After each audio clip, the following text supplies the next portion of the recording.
Rhapsody of realities आज Tuesday 17 August 2021। Rhapsody of realities आज मंगलवार 17 अगस्त 2021। 17 अगस्त 2021 आज मंगलवार।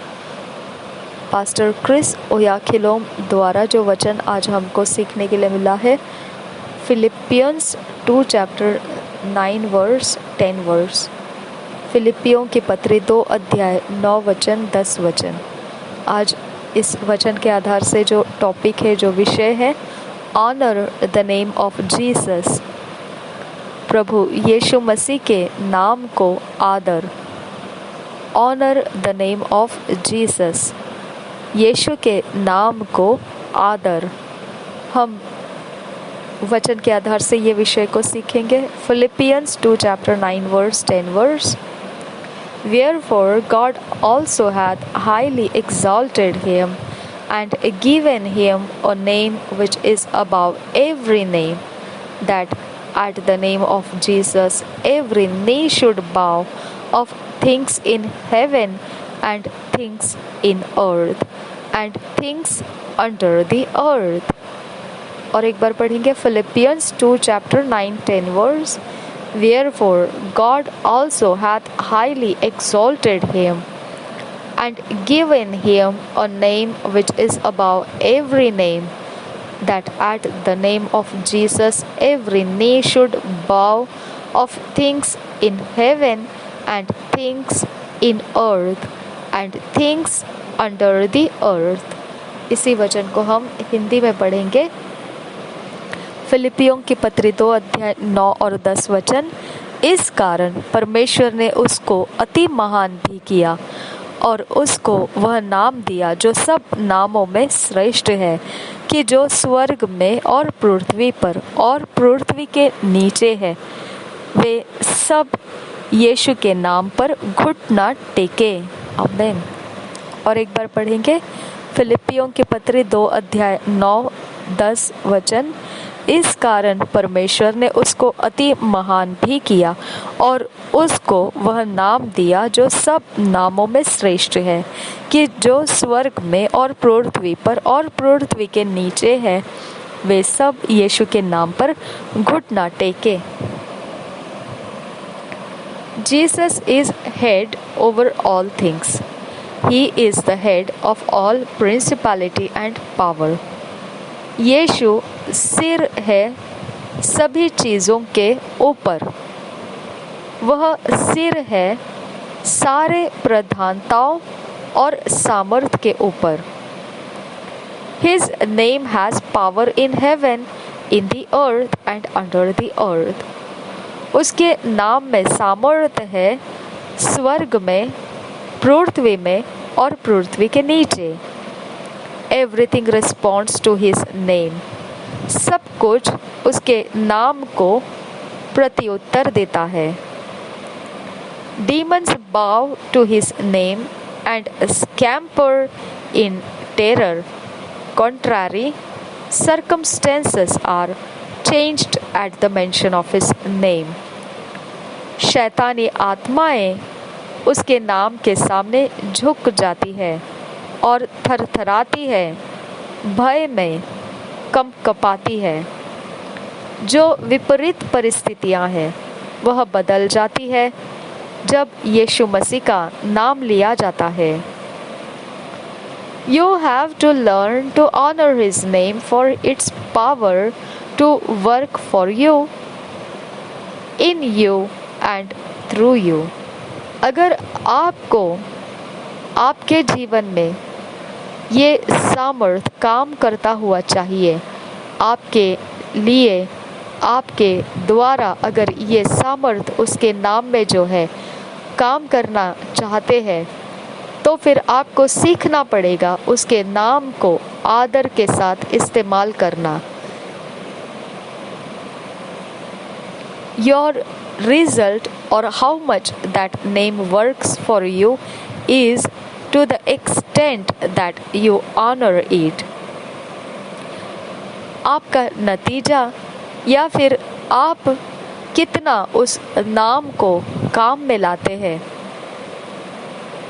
आपके लिए, यह उस पर निर्भर पड़ता है कितने दूरी तक आप उसका आदर करते हैं।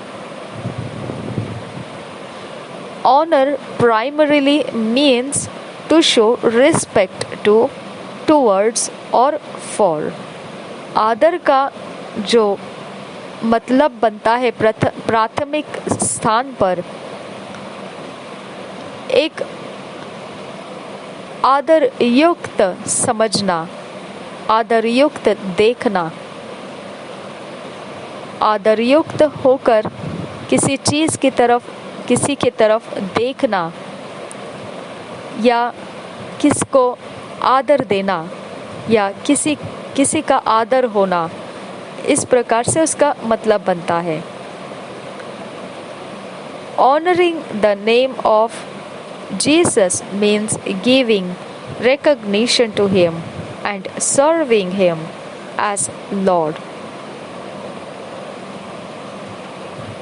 यीशु के नाम को आदर देना, इसका मतलब है हमने उसके नाम को, उसको पहचान दिखाया, हम उसकी पहचान को देते हैं और हम सेवा भी करते हैं उसको प्रभु मानते हुए।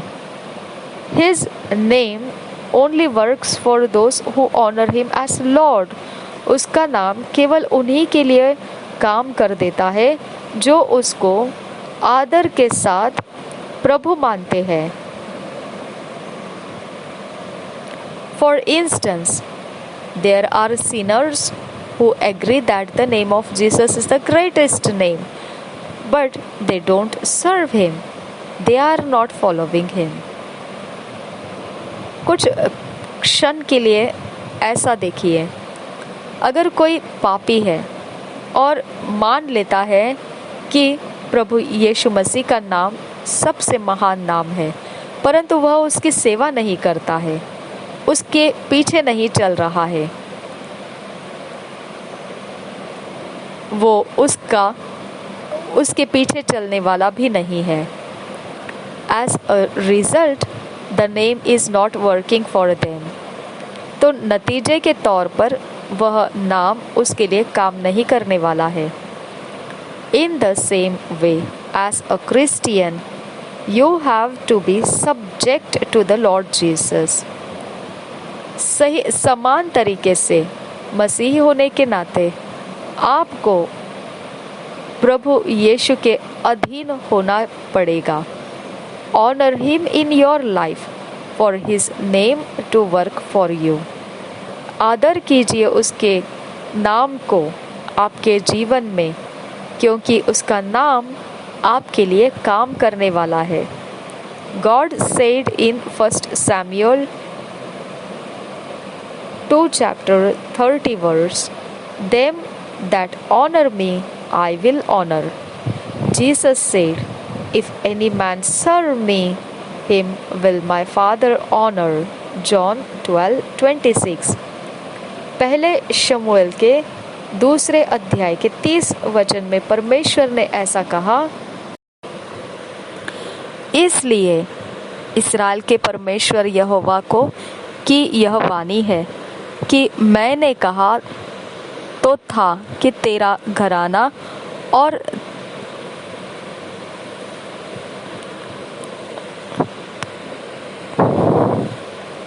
तेरे मूल पुरुष का घराना मेरे सामने सदैव चला करेगा। परंतु अब यहोवा की वाणी यह है कि यह बात मुझसे दूर हो, क्योंकि जो मेरा आदर करे मैं उनका आदर करूँगा, और जो मुझे तुच्छ जाने वे छोटे समझे जाएंगे। यहाँ पर ऐसा लिखा है, पहले शमूएल के 2 अध्याय के 30 वचन में ये लिखा हुआ है, क्योंकि जो मेरा आदर करे मैं उनका आदर करूँगा। पहले शमूएल के 2 अध्याय के 30 में ऐसा लिखा हुआ है कि जो मेरा आदर करे मैं उनका आदर करूँगा। उसी प्रकार से यूहन्ना के सुसमाचार 12 अध्याय के 26 वचन में ऐसा यीशु मसीह ने कहा है। उसके चेले ये बातें पहले न समझे थे, परंतु जब यीशु की महिमा प्रकट हुई तो उनको स्मरण आया कि ये बातें उसके विषय में लिखी हुई थी और लोगों ने उससे इसी प्रकार का व्यवहार किया था।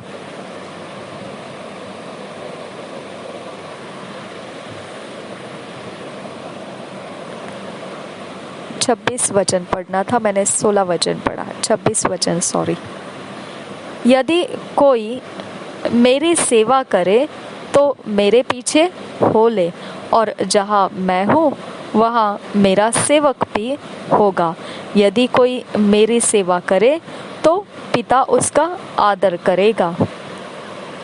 यहाँ पर ऐसा लिखा है, यूहन्ना रचित सुसमाचार 12 अध्याय का 26 वचन में लिखा है, यदि कोई मेरी सेवा करे तो पिता उसका आदर करेगा।